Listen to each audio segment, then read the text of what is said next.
And a very good evening to you. Welcome to Easy Friday. My name is Shiksha, Arora, of course, with my co-anchor, the one and only Mr. John Kago. We'll be bringing to you the top stories of the day. A very interesting lineup of events today, John. Absolutely. And if you're a contractor with the Ministry of Education, the Education CS, I think, don't worry, you'll be paid on time. That is, you're building the CBC classrooms, even as President Uhuru Kenyatta's term comes to an end. And a whole lot of backlash from the Kenya Kwanza team led by the Deputy President William Ruto, following comments by the women rep from Murang'a, Sabina Chege. We're looking at that and a whole lot more, including business-related sports. What about the spotlight tonight? So we've got Patricia Kihoro. Yeah. I'm sure you know of her, a household name. Who hasn't had Absolutely. Patricia? She's been in the industry for over 10 years. Yeah. You know, she's a singer, she's an actress, a content creator, YouTuber. There's a lot a lot of titles that she holds, but we'll ask her all about that later on. Remember, get in touch with us at KBC Channel 1, at Shiksha Arora, at John_Kago_M. The hashtag is Easy Friday. Tell us where you're watching from. For now, it's time for the highlights.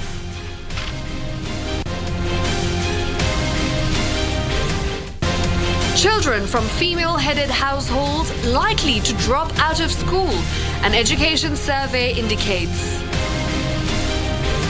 Race to State House. DP William Ruto exudes confidence he will win.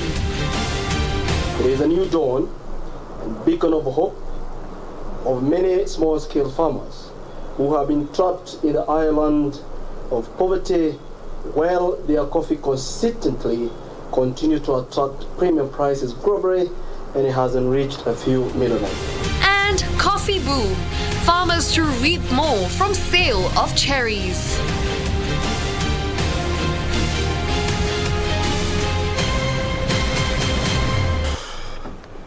All right, and our top story tonight comes from the Ministry of Education, as Marsabit County has the highest number of school dropouts, according to the latest report on Kenya's education status. Now, the report further indicates that children of school-going age in female-headed households were 1.3% more likely to be out of the school than their counterparts in male-headed households. The report, according to the Uwezo 7th Learning Assessment, further revealed that primary school enrollment dropped by 3.2% nationally on reopening in January 2021 after the COVID-19 pandemic imposed school closure. All right, reporter Nancy Okware has more details on this.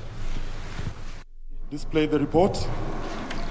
The report, which focused more on the impact of the COVID-19 pandemic on the learners in the primary schooling, indicated that 2 in every 5 pupils in grade 4 can read a grade 3 English text. The report further shows that 50% of children in grade 4 cannot solve a grade 3 mathematical problem. We need to remedy the way we are teaching so that learners can be able to catch up. Because they are not where they're supposed to be. All of them are supposed to be able to do class 3 work after you get into grade 4, but they are not. Only 40% are able. The Uwezo 7th Learning Assessment report also reveals that 3 in 10 children of preschool age are out of school and 3 in 10 children enrolled in ECD are overage. The survey further paints a worrying picture on the education status in ESL counties. If you look at the 7 counties with the highest percentage of children out of school, they're all from the ESLs. Marsabit County has the highest number of the children who are aged 4 to 16 who are out of school. Actually, the rate in Marsabit County is 3 times the national average. The way we appropriate resources, I think we have to consider that even if there are 6 children only in Mandera or in Marsabit in a class, they are entitled to a teacher because it is not their fault that they are few.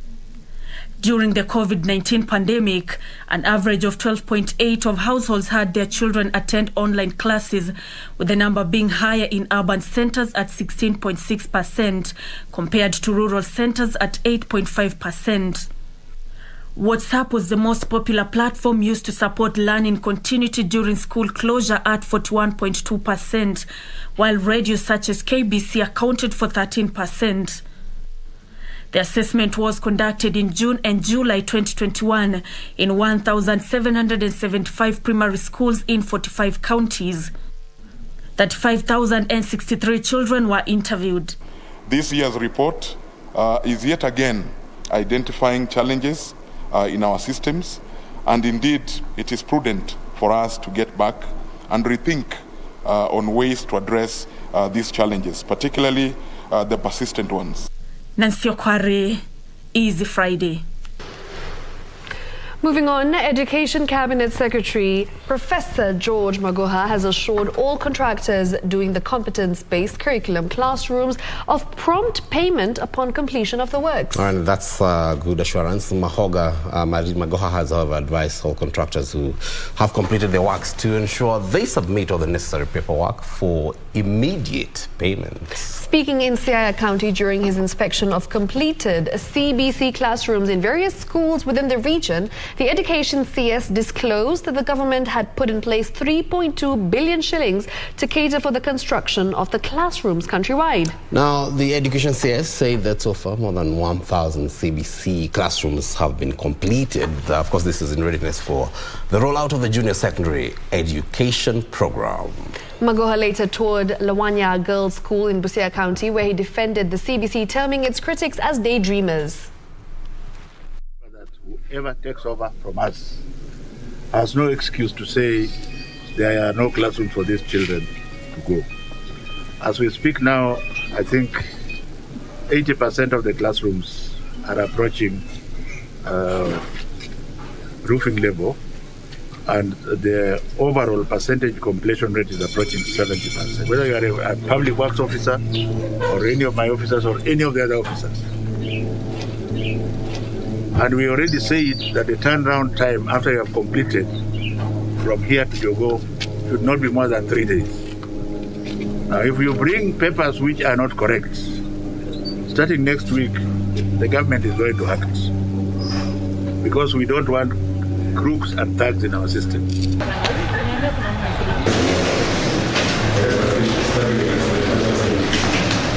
Teachers have already been trained for grade 6 and they are waiting. We have prepared the examinations for them, which will be done in December. They will be joining grade 6 in May. We are also in the process of training teachers, working together with the Teacher Service Commission and the Ministry of Interior and Coordination of National Government, represented here by the County Commissioner in Busia, to ensure that teachers are trained to handle the junior secondary school.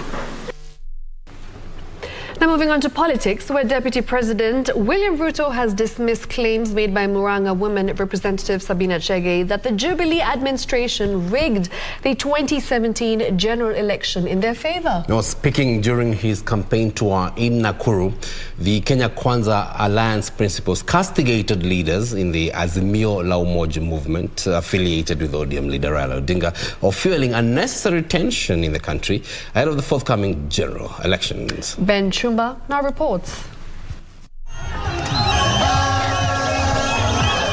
The Kenya Kwanza Alliance Brigade, led by Deputy President William Ruto, stormed Nakuru County on Friday to popularize their agenda ahead of the August polls.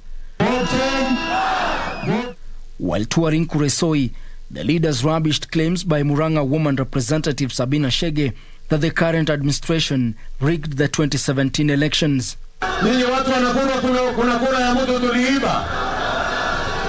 Mimi nataka niwaambie watu wa Kuzimia, tafadhali wacheni propaganda na uongo. Kama mumeshindwa kutafuta kura, kama hamuna sera, kama mpango yenu imeharibika, kama hamuna mpango, wacheni kuchochea Wakenya na wizi wa makura. Hakuna Kenya hii, hakuna kura itaibiwa. A very reckless and an unfortunate statement.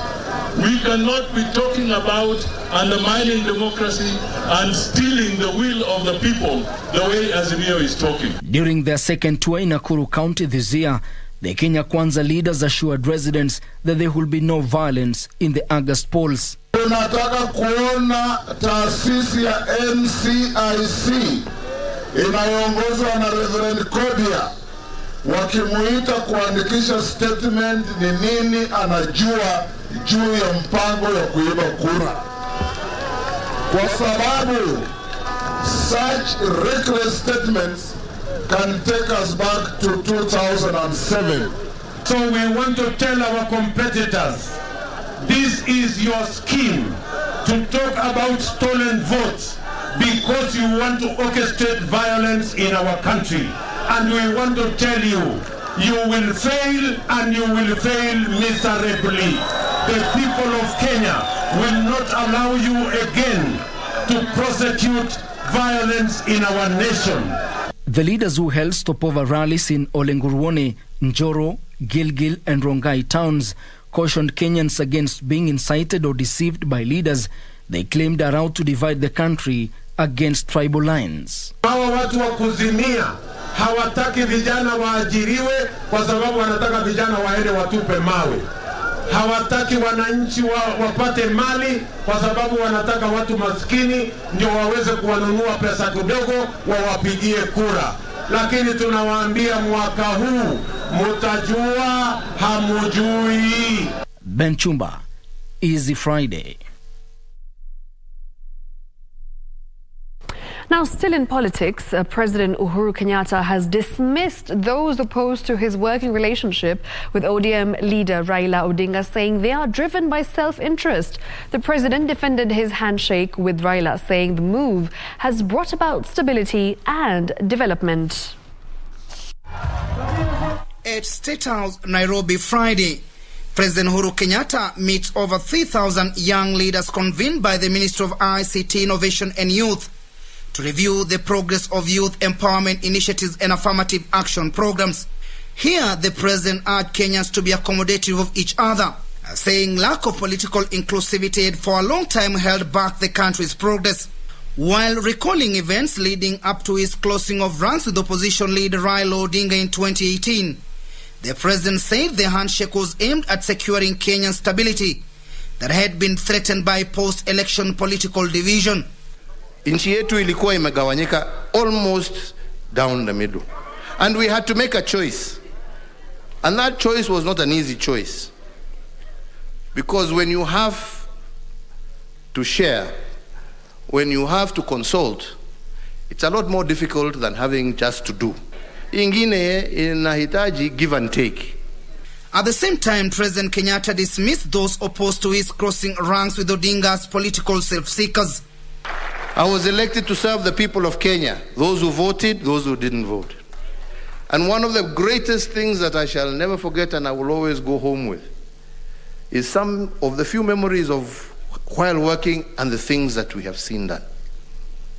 As a result of just reaching out and shaking hands, there was peace in the country. It's not an easy choice.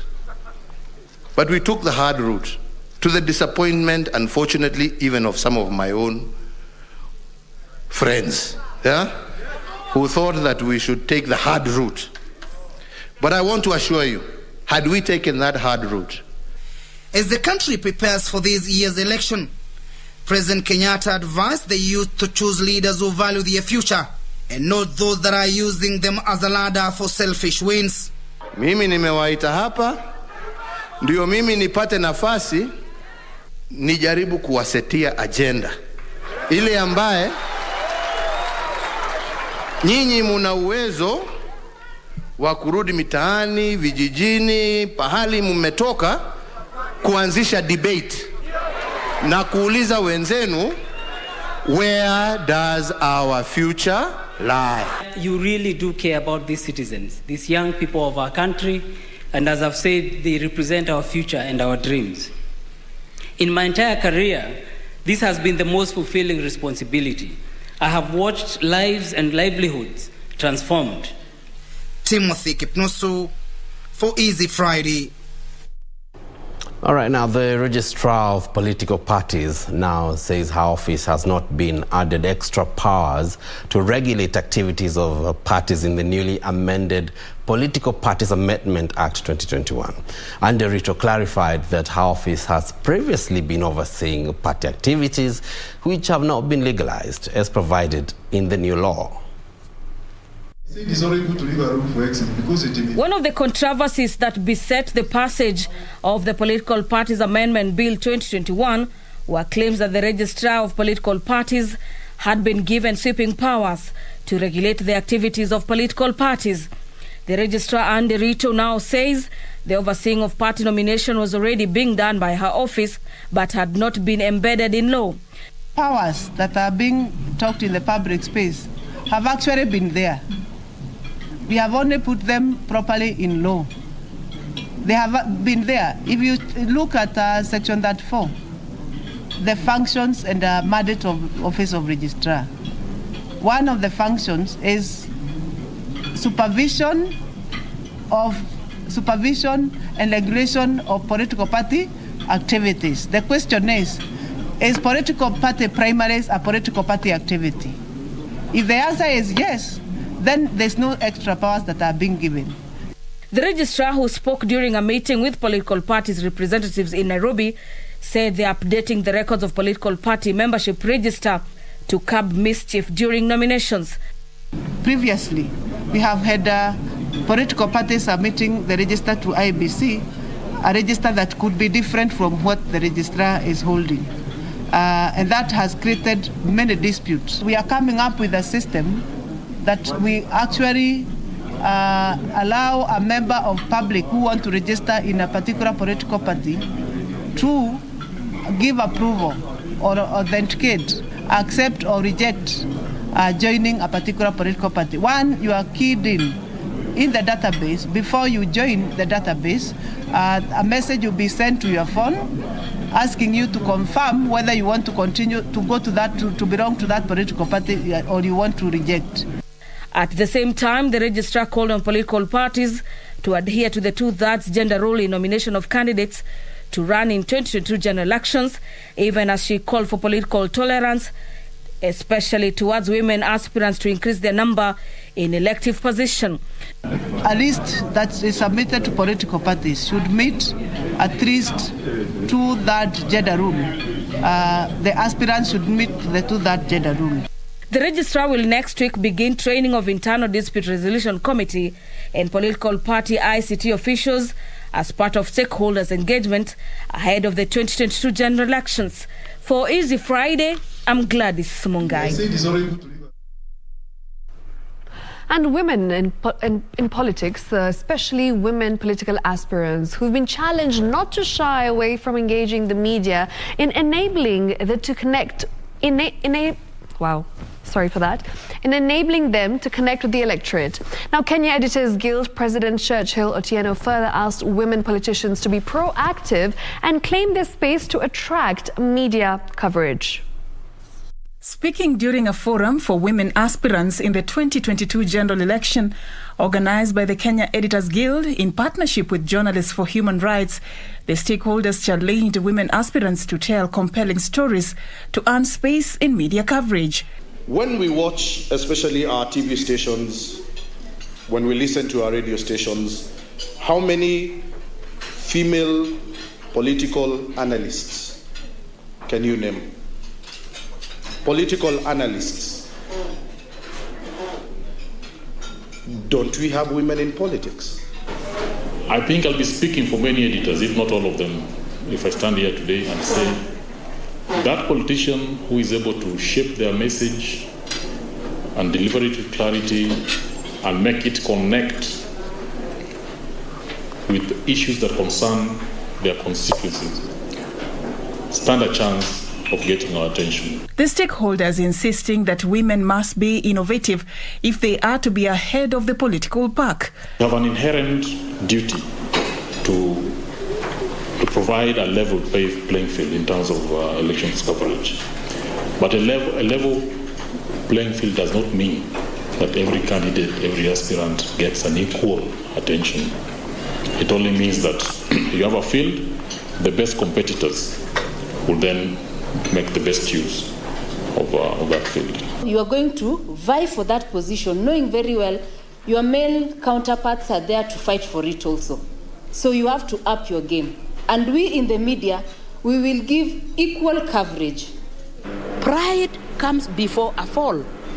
Let's not go to the media and start talking our own lifestyle. We should not do that. Let's talk about our manifestos, our agendas to the community, not to myself. 9th of August 2022, the date of the match is now set. And as players finalize their preparations for that tough competition, the question remains, are women aspirants ready to jump into the pitch? And do they have what it takes? The role of the media in helping women leaders send that powerful message cannot be underestimated. Reporting for Prime Edition from Nairobi County, I am Safin Aching Oma. All right, it's time to take our first commercial break, but we'll be back in just a moment. And before we do that, thank you so much for engaging with us. The hashtag is Easy Friday. Lots of messages coming in. Hesben Naliana says, watching live from Kitale. We've got Timothy who says, watching from Kakamega. Enos who says, following KBC News at 9 p.m. And lastly, John, Aita John, who is watching live from Kisumu. Your feedback always appreciated. Thank you for choosing us to inform you tonight. Let me sample just but a few. Francis Ole Kishoyan, you're saying keep up the good work. From Naivasha. Erica Temba from Embakasi. You're saying you tuned in. Obera Juma, you're saying you are in Makindu. Unasema tuko sawa. Hata sisi tuko sawa. Sam and Dego, thank you so much for watching. Tonight we are back in the moment. Keep watching.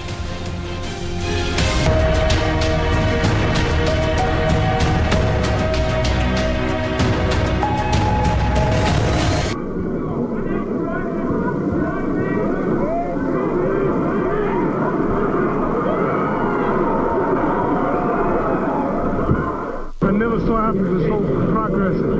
Never saw Africa so great, so clean. Beautiful buildings, cars, roads. And their system, whatever it is, I wish them luck because they're the best. I've been in many countries in Africa, but the only place I really feel comfortable. A hotel suite is beautiful. It's any suite in America. I love the place. I even love the music they play. Good old American songs. So I want to say I love this place. I'll come back and stay for a while. I'm glad you all are interviewing me. I asked this fella, well, you paying me any money for this interview? He said no. So I wrote a poem for your show. I love your show. I admire your style, but your beer is so cheap, I won't talk to you for a while.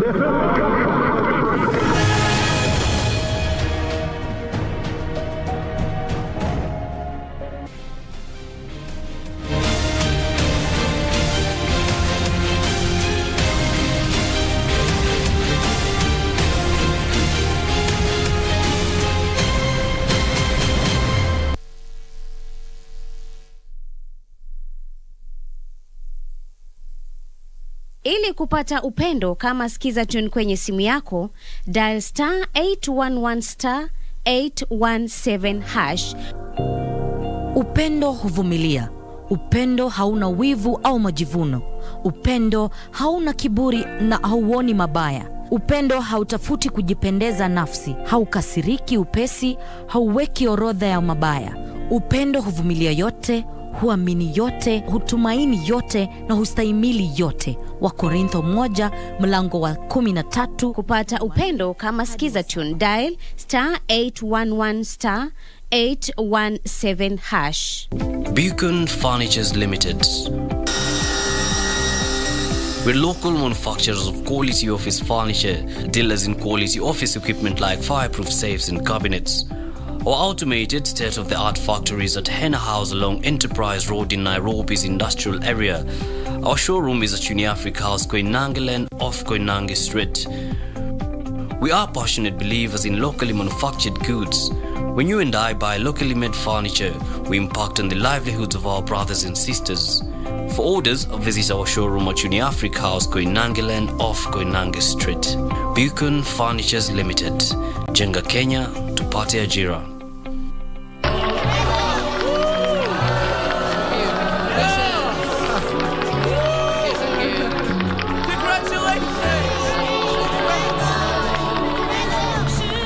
you're gonna marry Pinky, what about me? I'll be here for you. I'll love you forever. I'll be by your side every day. Wait and see. I'm gonna turn your life upside down.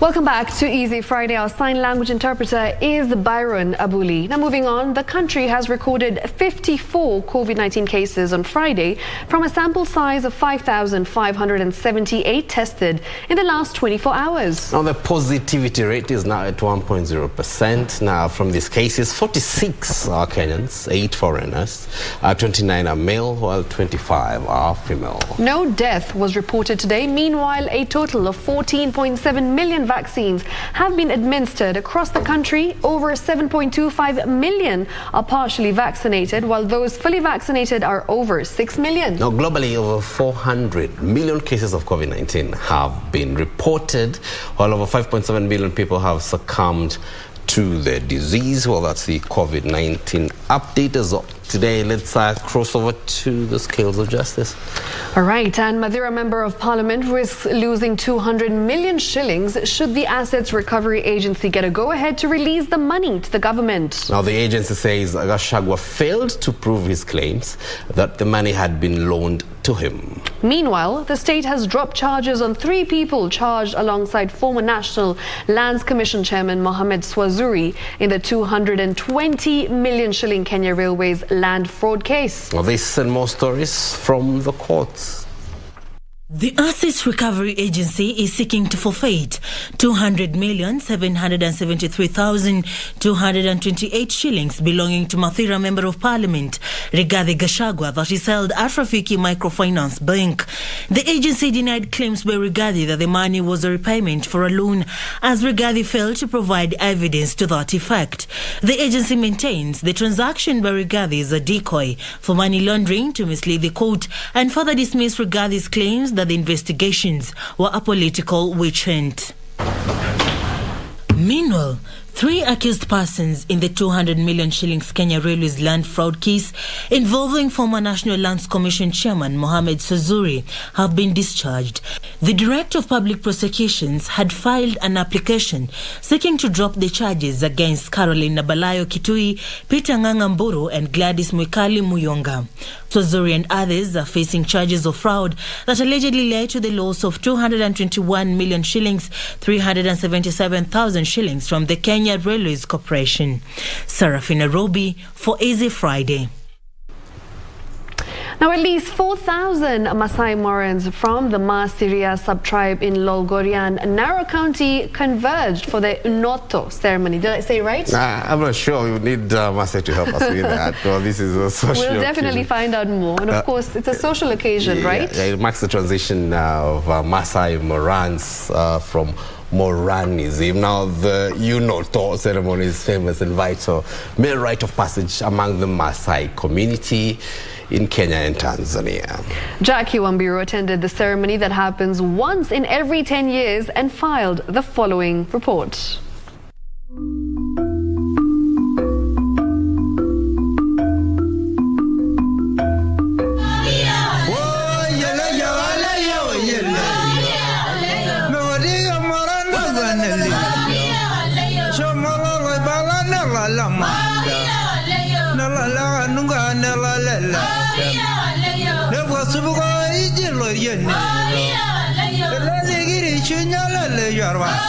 Bright and early, at the heart of Lolgorian, thousands of young Maasai Morans in Narok County take part in the Eunoto ceremony.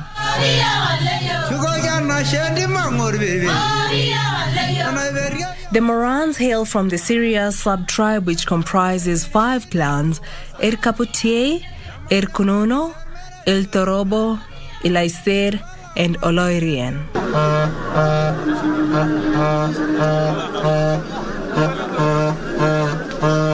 The ceremony is performed by members of the age set 10 years after initiation to mark the important transition from Moranism to adulthood.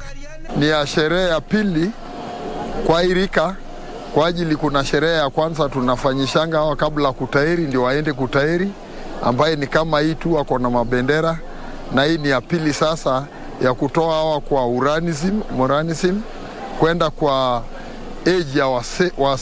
We are taken from one stage to another, of which is from youth to a Maasai man, of which will be involved in society decision making.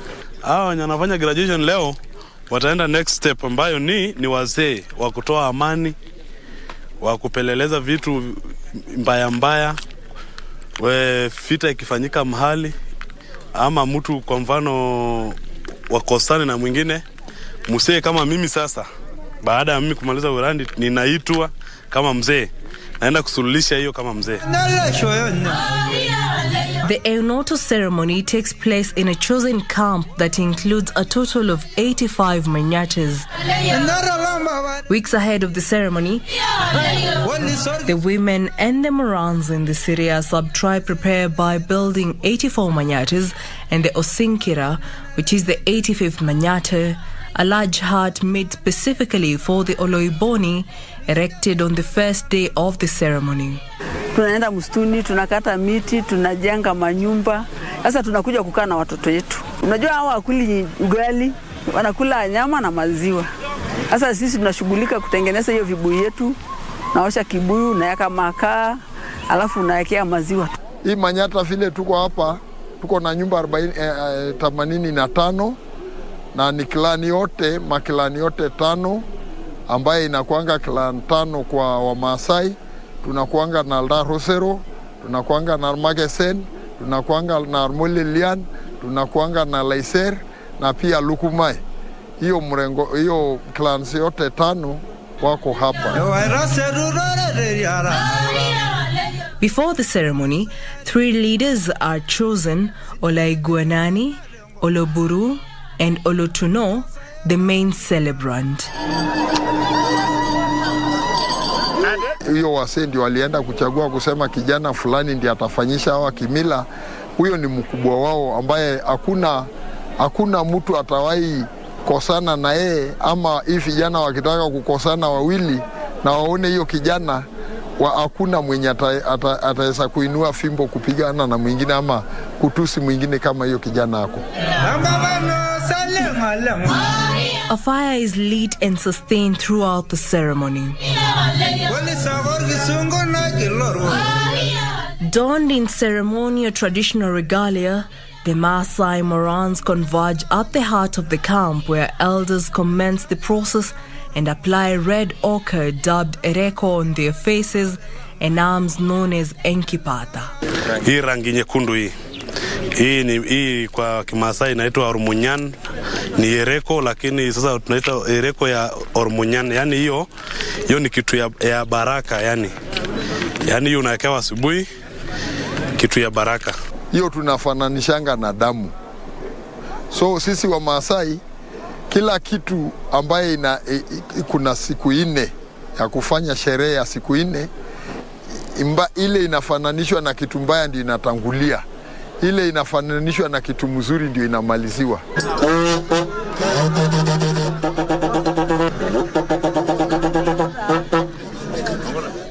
During the ceremony, warriors are prohibited to carry weapons such as rungus, spears, knives, among others.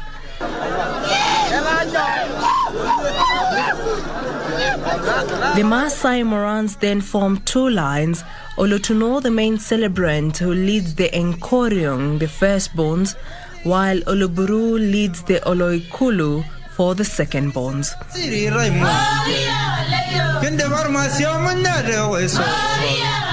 They march 4 times, blowing waterbuck horns, carrying the flags which represent their clans around the Osinkira.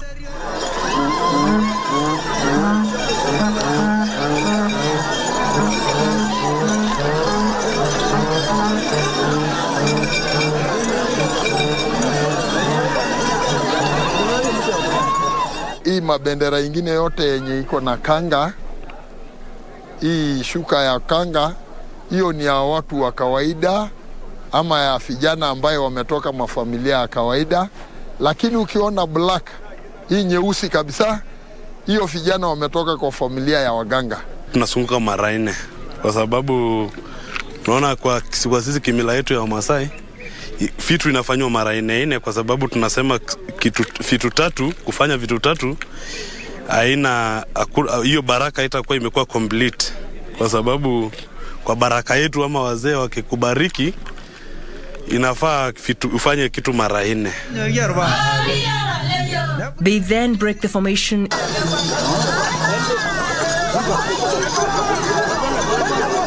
and run towards the Osinkira and tap it before returning their flags back to their manyatas.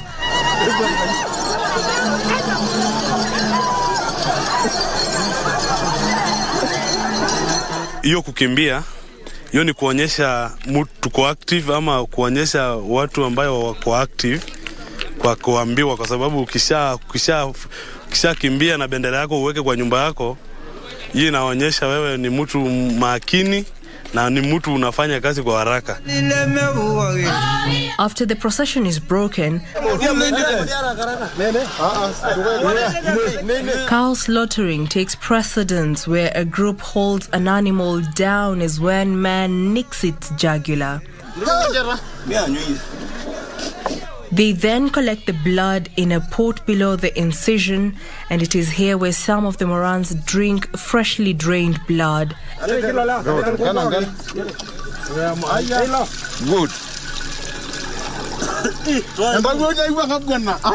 They then roast the meat and meals are served.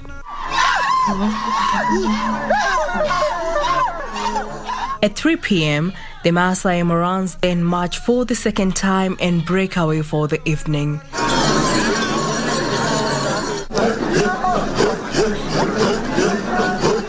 The Manyata is filled with hundreds of excited warriors singing, jumping and chanting in circles, which gets bigger as the night approaches.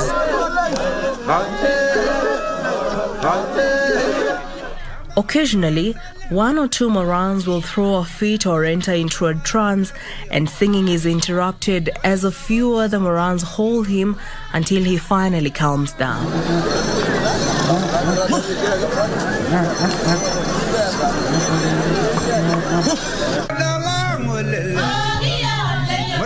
Reporting for Easy Friday, I'm Jackie Wambira.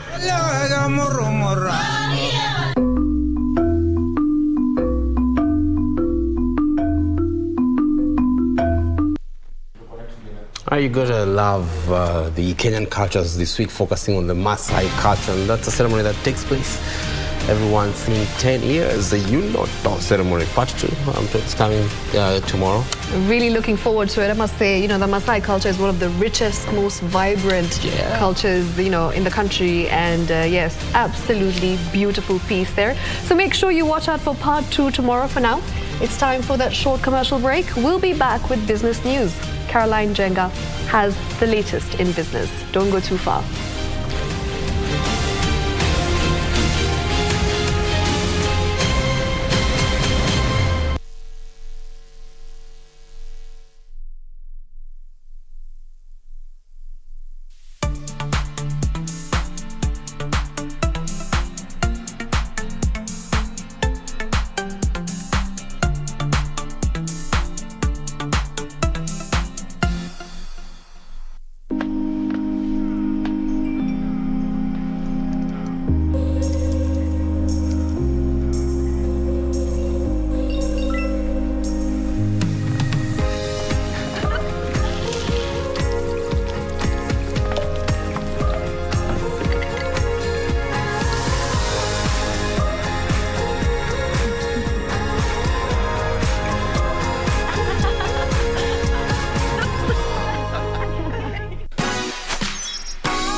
watoi kujua mambo za online, pia na create time wafanye vitu offline. Tungeni gadgets na sites wana use, msiwache strangers wapate chance kuabuse.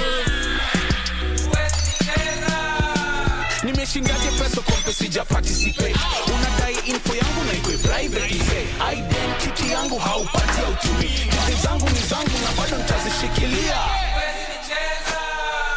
Una post story ati ni real news. Mimi sikuamini mpaka nione size of this. Una text online to me tunanifeel. Staki jokes mimi nitakureport for real.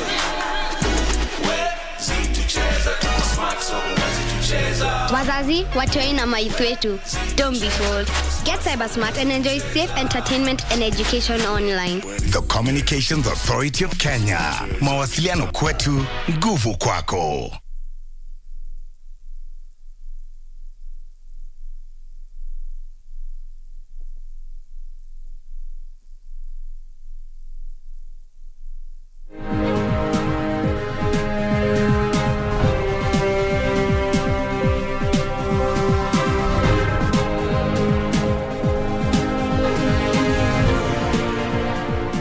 Let's now focus on business. My name is Carol Jenga. Coffee farmers are to earn 70 more shillings from a kilo of cherry following the implementation of coffee reforms that allows farmers to directly sell their produce through licensed brokers. Farmers under the Kipkelion Coffee Cooperative Society today exported 135 metric tons of coffee to South Korea in a deal that locks out middlemen from the process, securing them higher income. Let's take a look at that story.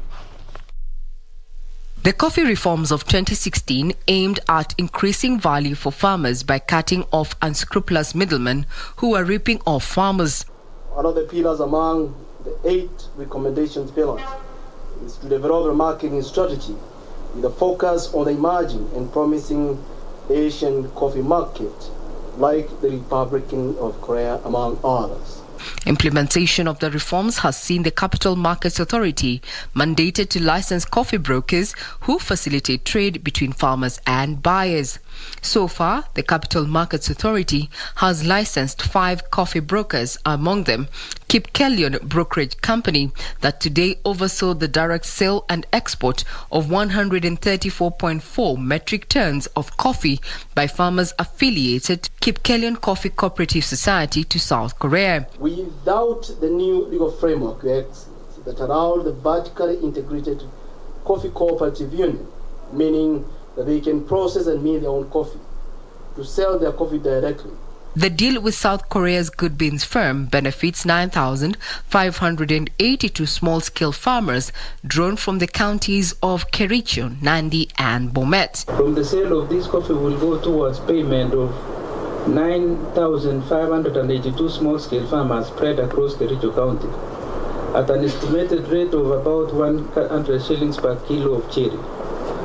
Ladies and gentlemen, as I conclude, I wish to note with pleasure that the local market for roasted and ground coffee is steadily growing. Even though this arrangement has been welcomed by farmers, licensed coffee brokers say they have been blocked from accessing the Nairobi coffee auction, which is affecting coffee trading.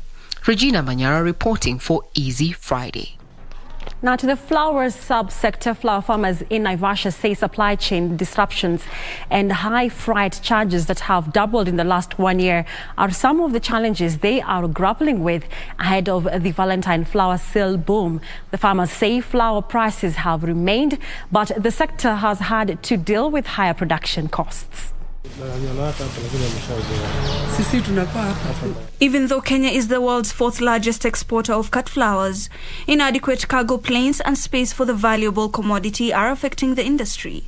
Kenya Flower Council says flower production is on a steady rise and the numbers could be further boosted through more state facilitations. Even though demand for flowers in Naivasha stands at 5,000 tons weekly, farmers say they can only secure space for 3,000 tons. In addition, the freight cost has risen from $1.9 to $5.8 per kilo. The cost of freight are extremely high at the moment.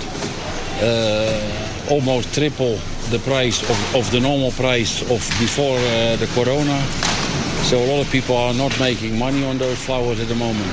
The situation has been further aggravated by higher cost of fertilizers and other costs, even as the buying price in the EU remains the same. So market wanaitisha demand iko juu, lakini ikifika hapa sasa shida inakuwa hapa. Huko hakuna shida, airport ndio iko na shida. Kenya Flour Council says Kenya produced 160,000 tons of flours last year, compared to 173,000 tons in 2020, attributed to COVID-19 disruptions. Reporting for Easy Friday, my name is Ibak Said. Now, to corporate briefs, KenGen expects to pump an additional 86 megawatts of electricity to the national grid next month after completion of Olkaria 1 Unit 6 that is undergoing trials. KenGen Acting Geothermal Development Director Peksa Mangi says the new green energy would make efforts at reducing the overall cost of electricity by phasing out expensive thermal power. Here are the details of this and other stories in our corporate briefs. Commissioning of Olkaria 1 Unit 6 geothermal plant with an installed capacity of 86 megawatts will bring to 790 megawatts the total installed geothermal power in Kenya. This is expected to help replace the expensively generated electricity using diesel and feed into the government's plan to reduce the overall retail cost of electricity in the country. So, and of course, this effort has been possible because of government policy. KGN strategy also to, focus on geothermal development. KenGen is carrying out geothermal feasibility studies in Emburu area in Gilgil, where the farm projects to generate another 25 megawatts. Meanwhile, maize and coffee farmers in Kisii and Nyamira counties will begin receiving e-vouchers from next week that will enable them buy farm inputs at subsidized prices. Under the e-voucher system that was rolled out across the country last month, a farmer pays 60% of farm inputs from accredited agro dealers, while the remaining 40% is settled by the government. A farmer would present a voucher to an agro dealer, then he'll get the fertilizer he or she wants for planting maize and other crops that are being supported in this program. It depends. Counties pick different value chains. Finally, Kwetu Student Housing and the University of Nairobi have announced a partnership that will see 2,800 housing units constructed. The deal aims at alleviating an acute student housing shortage at the university that has seen learners go for expensive accommodation options. We see it as an opportunity for internationalizing the university, that the international students can now come and find a comfortable and a clean facility. And that is how we wrap up business news tonight. But you can find more stories on our website at kbc.co.ke. And now Richard Munga is coming up next with their sports update. My name is Carol Jenga. Have a good night.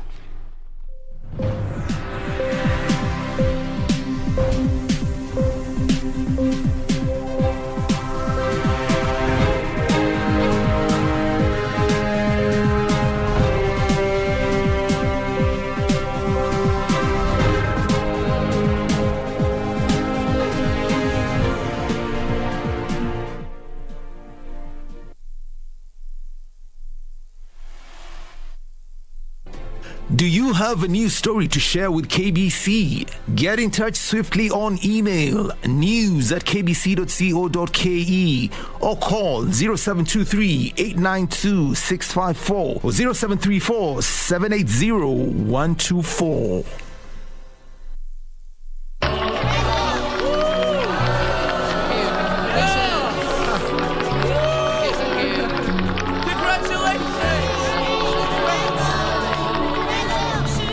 You're gonna marry Pinky? What about me?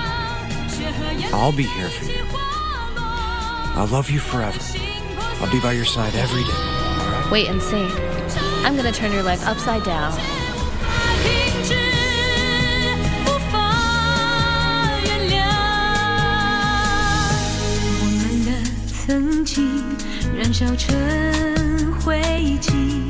Love, love, love. Love is in the air. It's celebrated in all forms worldwide. there is the Kenyan love. Looks like it's Valentine's Day. The children's love. The ladies' love. I swear that I'm dying. Feel myself in your arms. The gentleman's love. Love that is comic. Dramatic. Please don't do this to me. I have to talk to her. Sporty. Breathtaking.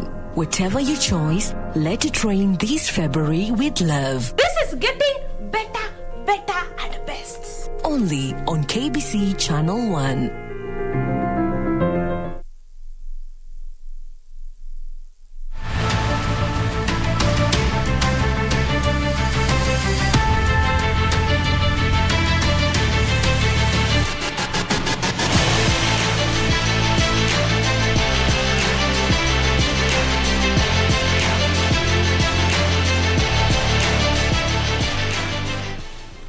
Well, as always, it is a great honor to have your company for KBC Sports Update with me, Richard Munga. Now, Sweden's Lenia Strom took an overnight lead as Kenyan golfers stumbled in the ongoing Magical Kenya Ladies Open at the Baobab Golf Course in Vipingo, Kilifi County. Naomi Wafula and Masio Nyanchama, who are amateur golfers, say the event has given them a good exposure and they need to work on short-range shots that pulled them down during the event. Kenyan golfers, led by Naomi Wafula, say they have learnt a lot despite not making the cut in the ongoing Magical Kenya Open Ladies Golf event at the Baobab Course at the Vipingo Ridge in Kilifi County. She says she needs to improve on short-range shots, which pulled her down during the first phase of the annual event. She managed one birdie in the front 9 of 40 out, and followed this with 41 in for 9 over par 81 and a total of 20 over par 164. It's actually bad because we are in Kenya and no Kenyan is making a cut because it's our home ground. So all we need is more practice. At least now we have been fitted clubs. We came here at least 1 week ago and then we practiced. So I think next time it will be good. Yes. Meanwhile, Mansi Nyanchama had a round of 7 over par 79 for a total of 14 over par 158. I'm happy because I played yesterday +7 and today +7. Then last time I played badly, so I'm happy at least I played +14 2 days. Last time I played like +16 1 day. So that one is a great improvement for me. The other Kenyan representatives, Bhavi Shah and Faith Jamutai, also failed to make the final 60 players who will take part in the final phase of the competition tomorrow and on Sunday. Sweden's Lenia Strom is leading after carding 3 under par 141 after a second round of 1 over par 73. Nure Torres of Spain is second on level par 144 after a round of 2 under par 70. Defending champion Esther Henseleit of Germany is outside the top 10 after a round of 1 over par 73 for a total of 3 over par 147. The 4-day event comes to a close this Sunday and has a prize fund of 39 million shillings. Well, now that tournament continues tomorrow and the final day will be on Sunday, so stay tuned in to KBC's subsequent bulletins for all the updates and the highlights. Also, Uasin Gishu Deputy Governor David Chemno has called on athletes to run clean at the Eldoret City Marathon that is set for April this year. This year's event has a prize fund of 18 million shillings, with the winners taking home 3.5 million shillings.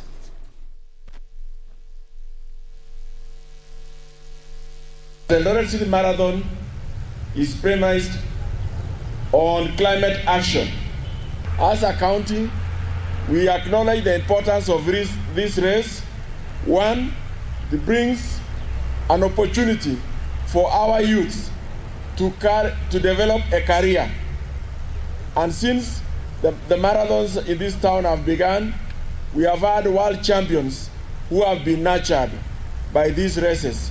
It also has offered a good number of our young people an opportunity to be able to acquire scholarships to study in the United States, among other places, and therefore acquire education that otherwise they could not have had. Well, now, meanwhile, nondescripts RFC could be relegated from the Kenya Cup for the first time in history if they fail to redeem themselves with 3 games to go to the end of the season. Nondis hit bottom of the standings on 7 points, having registered a single win this season, and will be up against 5th-placed Mwamba RFC, who are chasing a playoff spot. 2 wins from its last 3 matches should all but secure Kenya Cup status for the oldest club in the country, who will next take on Impala before facing off against Homeboys. Let's have a glimpse of this weekend's action.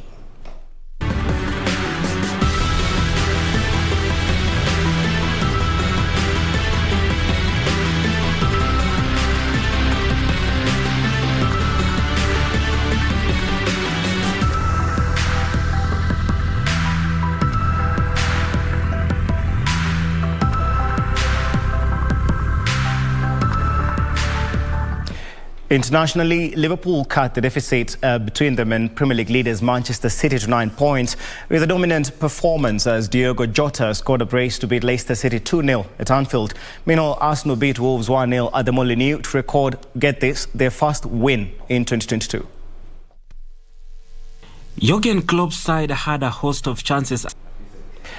Well, now wrapping up that, just to touch on a story from yesterday. Of course, English club Chelsea and European champions are going to be locking horns with Brazilian side Palmeiras in the final of the FIFA Club World Cup tomorrow at the Mohammed bin Zayed Stadium in Abu Dhabi, UAE. Also, we have other matches, especially in the EPL, where we have Manchester United taking, of course, on Southampton.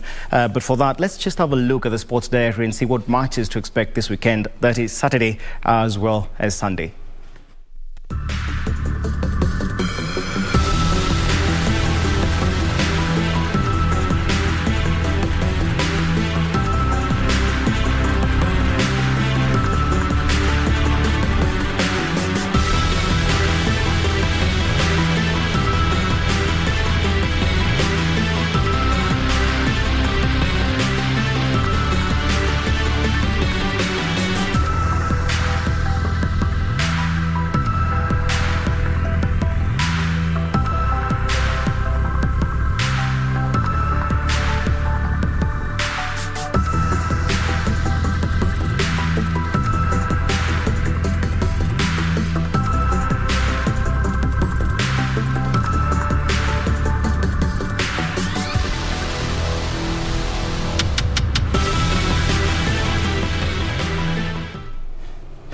Now, as we wind up, before I forget, of course, we had one Kenya Premier League match today whereby so far our Kariobangi Sharks rather beat Police FC 1-0, meaning that Kariobangi Sharks are now second on the standings, 3 points behind leaders Kakamega Homeboys, who will be looking for their first win in 6 matches tomorrow as they seek to extend their KPL lead. All that's it for sports.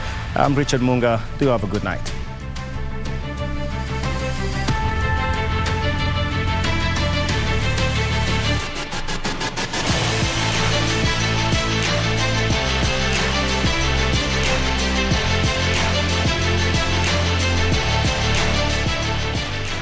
Right, and it's time for us to say goodbye. Well, absolutely. It's the end of the first part of the bulletin. We have the spotlight coming on. It's a big one tonight. Absolutely. We have the one and only Patricia Kihara. She's in studio. We've already had a lot of fun. Yeah. I've warmed her up a little bit with some dance moves.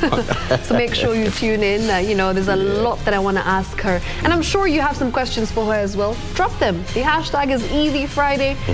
Send them in on Twitter at Shiksha Arora, at Patricia Kihoro. The hashtag, as I said, is Easy Friday. Make sure you include that so that, we can be able to filter through the comments and bring to you what exactly it is that you want to know about Patricia Kihoro on the other side of the break. Tune in. That's in a bit. Good night from myself.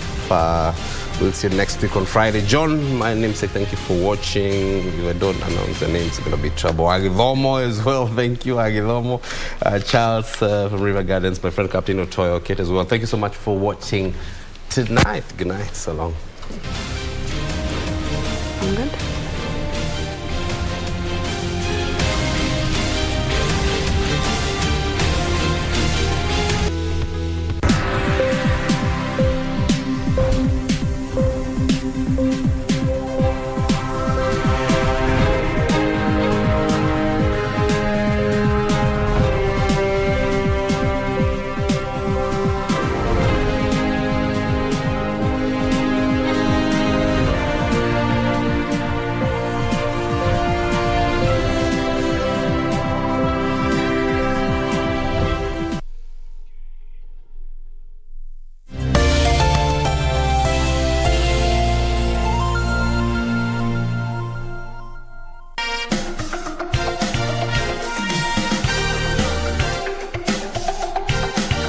what is love really all about? Renowned actor Martin Githinji, aka Daddy Mato, and his wife Christine Kokulwanga are considered couple goals.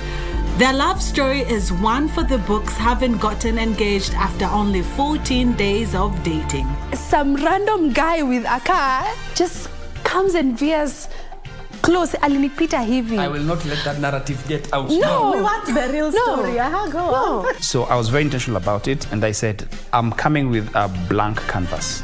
I can paint it in whichever way I feel will exude love and wish for the best. I tensed up everywhere and I felt unsafe, I felt scared, I felt controlled, I felt and like small. We can't do this again. Yeah, and I told him, if that is the case, I can't do this.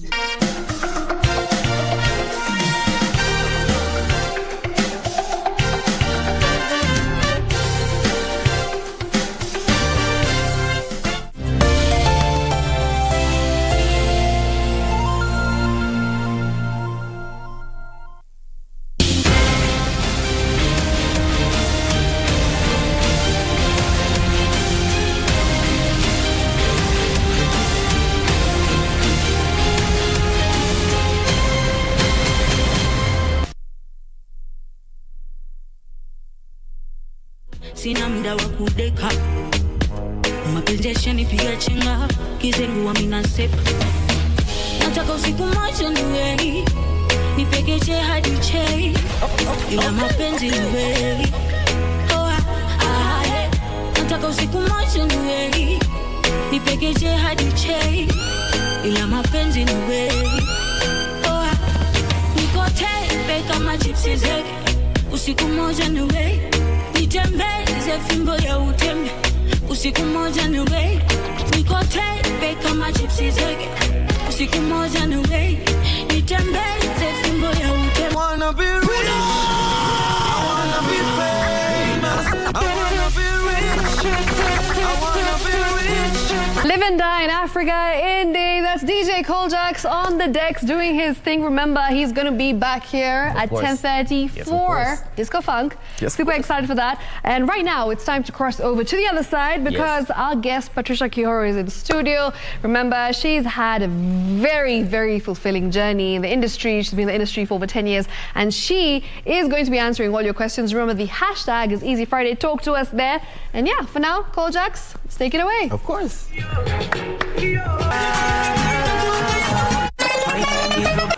Welcome back to Easy Friday. I'm Shiksha Arora with you. Thank you for tuning KBC Channel 1 to entertain you this evening. I've got a very entertaining person, somebody that I've followed through the years, and I have to say that she is absolutely brilliant at everything that she does, be it acting, be it being on radio, be it being on TV, be it being on YouTube. Like, I don't know. I need to ask if it's something that she's actually bad at, because I don't know about that. But maybe she'll give us more details. So without further ado, Patricia Kihoro, live in studio. Hello, hello. Hello, thank you so much. You have such kind words for me, so thank you. How do you feel being back, on TV? I know you've been on radio for quite some time, and of course, it's a familiar space. You've been in the media industry for a very long time. How does it feel being back?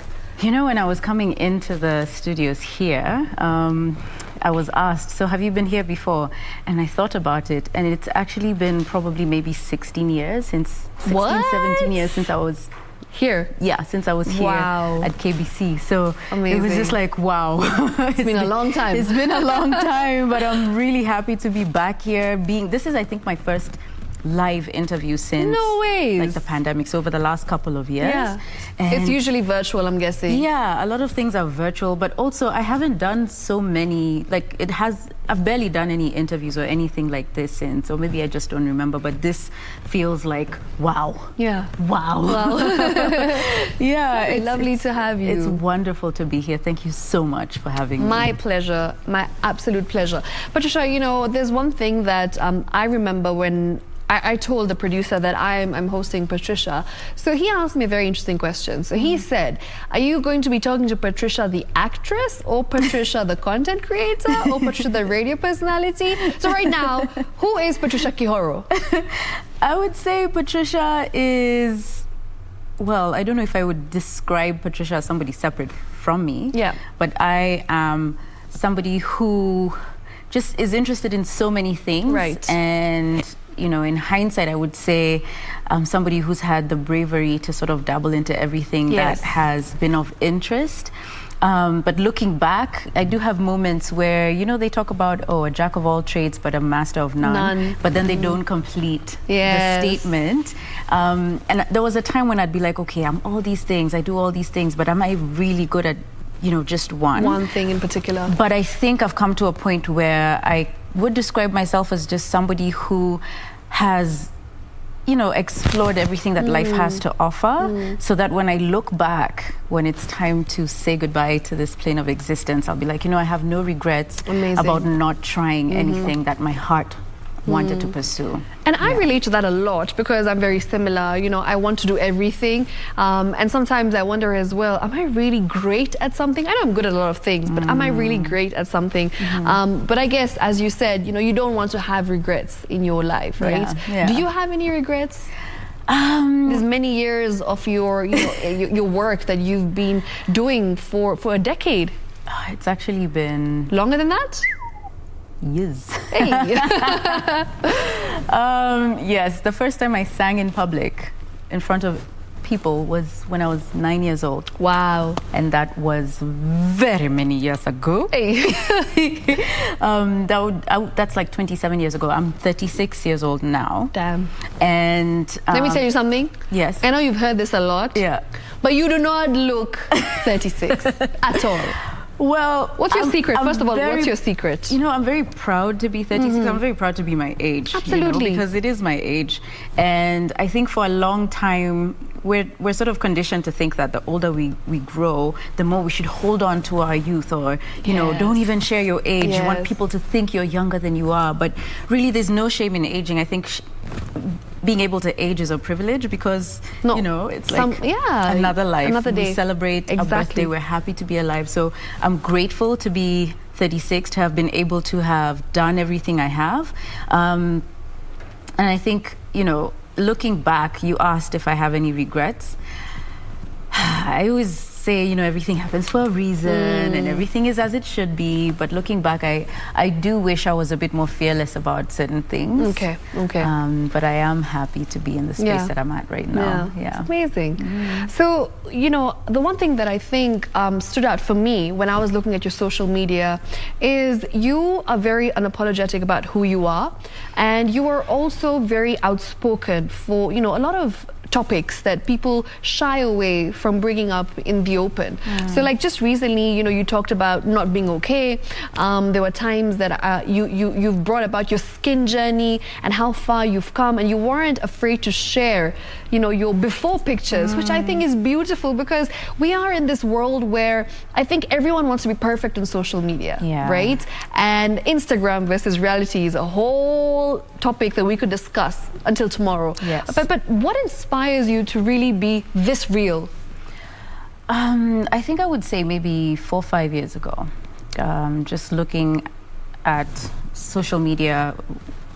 Well, it's, let's say, for a platform like Instagram, I think I shared my first post in 2011. Wow. So I've been there for quite a while. And at some point, I sort of looked around. Somebody had reached out to me and asked, Patricia, how are you so happy all the time? And I was like, well, I'm actually not happy all the time. So I had to sort of like sit back and reflect on what am I sharing? And you know how people say that social media is a highlight reel? Most people just share their highlights. The highs. The good stuff that's happening. You know, when you look your best, when you're enjoying happy moments, when you're just excited and happy to share, oh my goodness, this is such a beautiful moment in my life. And just because on the flip side, yes, we do have our low moments, but not everybody chooses to share that. Absolutely. Right? And it's not to say then that everybody who just shares happy highlights is lying. It's just that sometimes, you know, you're not like in a sad low moment and you're like, okay, let me pick up my phone and cry on camera.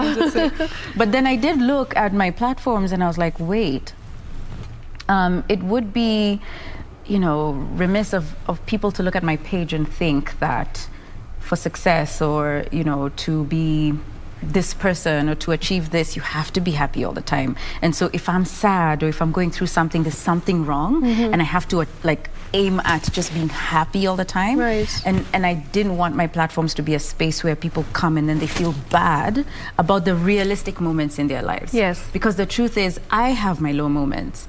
Right? We all do. We're all human beings. Do.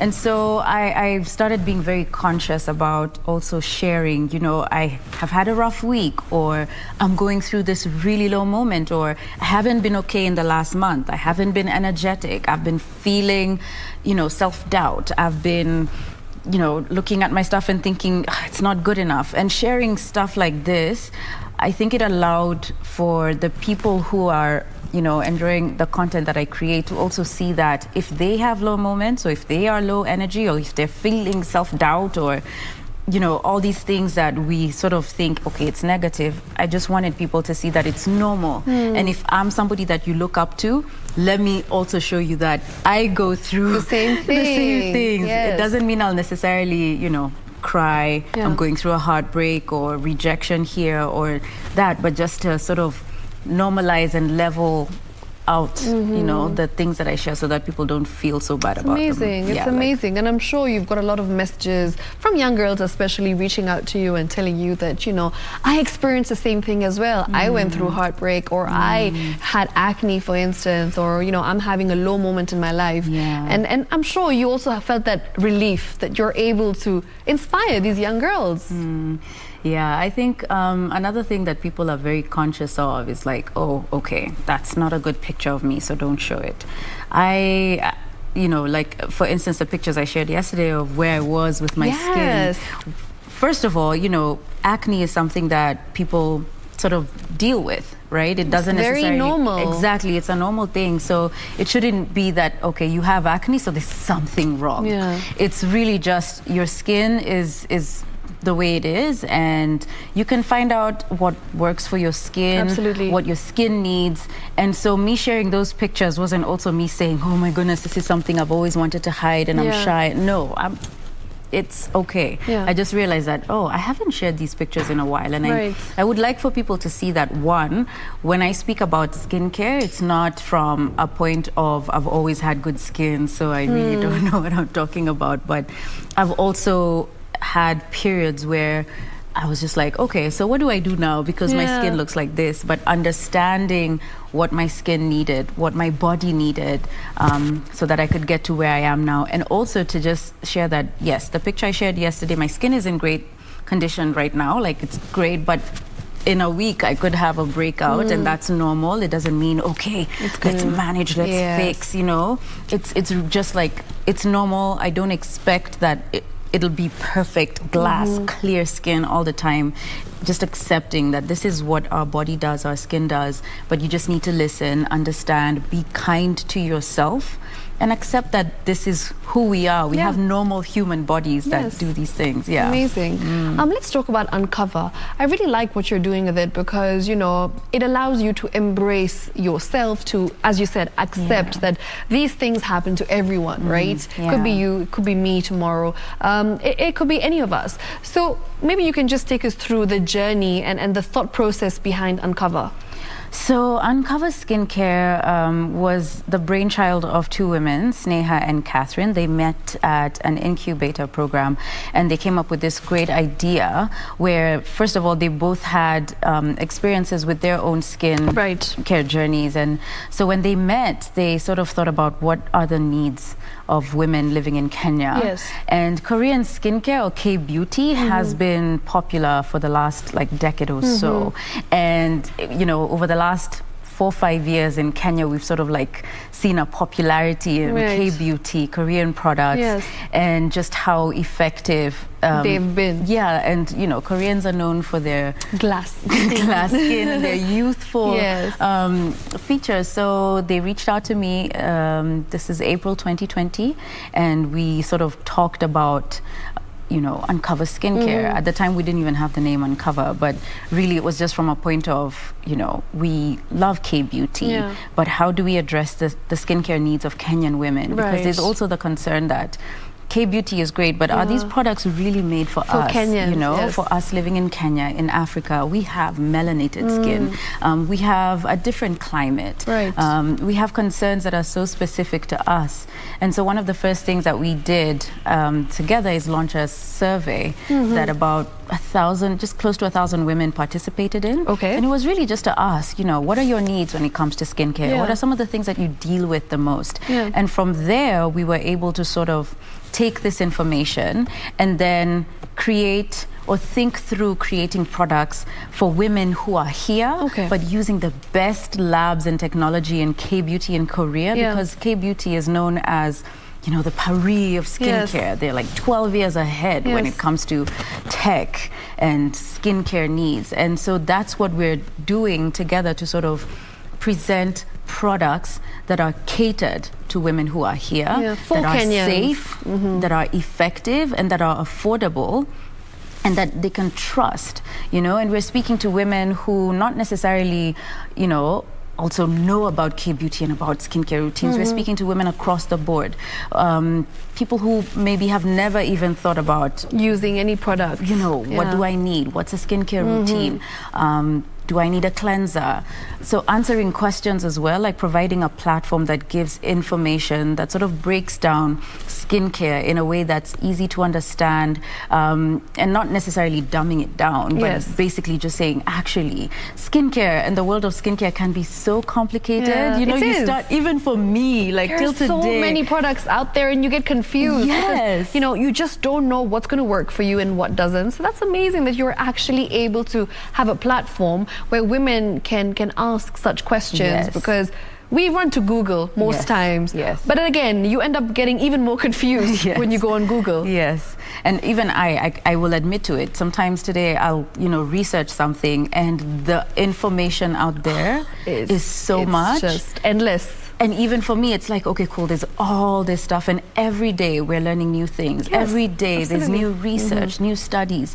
So it's just one of our platforms are to disseminate information, and two, to provide these products. So these products that we're creating, and then these products that we curate at the same time, so that we offer women and men. It's not just specific to women. I like that. Yeah, like skincare is not based on gender. It's unisex. It's unisex, and so we want to make it so that you understand what it is your skin needs, so that you're empowered to make decisions about your skin, your body, and yourself, and to feel confident in, like, you know what, I get this, and I know what I'm doing, and I'm confident, and I'm beautiful just the way I am. Amazing. What a beautiful message.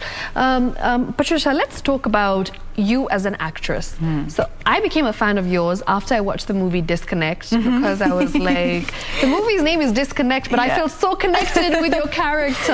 It was my favorite character in the movie. Thoroughly enjoyed it. You know, will we see more of you on screen in future? Because I'm sure your fans ask you that a lot.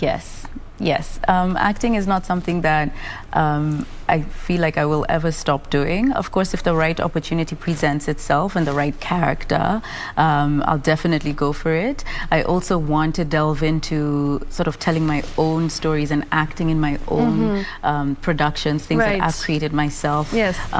So yeah, you will see me on screen for sure. Amazing. What's been your favorite role so far? Judy in Disconnect, just because she was completely different from who people even know me to be. Because she was like super religious, super goody two shoes, and very judgmental, like don't do that. So that was really fun to play. Amazing. What kind of roles would you be interested in playing in future?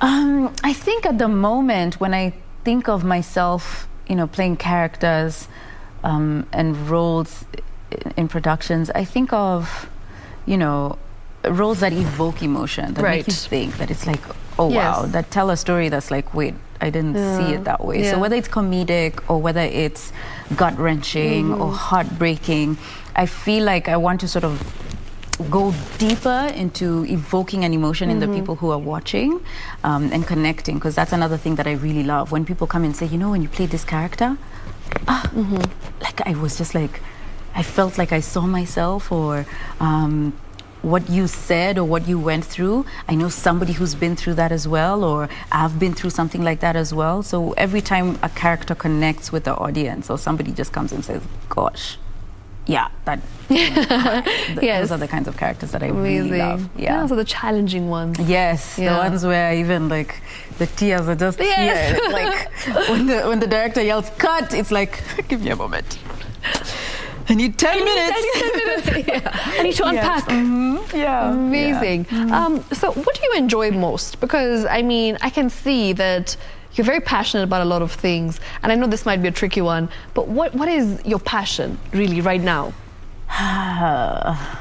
What would I say? I think over the last year, if I'm honest, I haven't been like at 100%. I think, especially going into the second year of the pandemic, mentally it was just like really, really intense. So there's a few things that I've kind of just felt disconnected from. But if you asked me, what makes my heart sing?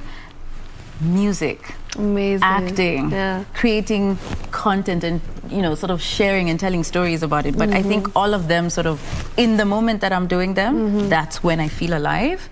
And so when people are like, what's your most favorite, or what's the thing that you're most passionate about, all those things, I feel the same level of passion when I'm doing them. Nice. So for instance, tomorrow it's BYSS, improv comedy show. It's the first time we're back on stage since right before the pandemic. It's been exactly 2 years. Wow, that's exciting. Can't wait to be on stage. Yeah, after 2 years. After 2 years. Our last show was February 2020. That's amazing. So that, I know I'll be on stage and my heart will be bursting. Yeah. Yes. It will be I feel like it'll be a very happy moment for you, because, you really love being on stage and you're very passionate about it, as you said. I do. Patricia, the singer, that's how we all got to know you, right?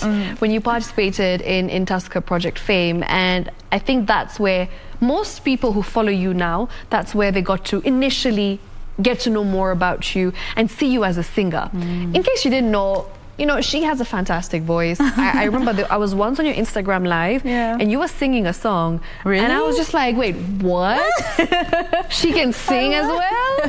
You have to sing for us. Actually, a lot of people don't know that. It's actually true. A lot of people don't know. Especially, I feel like the younger generation, millennials, as they're known these days, or Generation Z. Yeah. The ones who are even younger, 20, 21-year-olds. Like, I don't think they know you can sing. Sometimes, like even today, just when the song was playing, the one with Calvo, Loving Wrong, I was like, oh wait. Oh yeah, I did do a song. Because yes, I'm a singer, but I'm not like one of those prolific recording artists. I love to perform on stage, and recording music is actually quite uncomfortable for me. So I prefer to be on stage and just sort of sharing and feeling the energy from the audiences, which is why I don't have a lot of recorded music. But yeah, sometimes even I forget that, you can I'm sing. a singer. Not I can sing, but that I'm a singer, or that, there was a time in my life when singing was at the forefront. Yes. Yeah, so, I mean, now that we're here, you must sing 2 lines for me. Like, please. It's a must. I can't let you go without making you sing. Now you see, I need a glass of water, but let's see. Our love ain't never been right, so why don't you love wrong? All we do is fight, been at it for so long, but it's still in my eyes. We can never let this go, just keep loving you, loving me, loving wrong. Woo! Hit all the right notes, even without the water. Who needs water? Oh gosh, and it's only because I just heard that song. That's why it was still in my head. It's amazing. Okay. Yeah, I love it. Thank you. When you were in school, what did you study? First of all, I want to ask you that question because I want to have another question based on your answer. Right.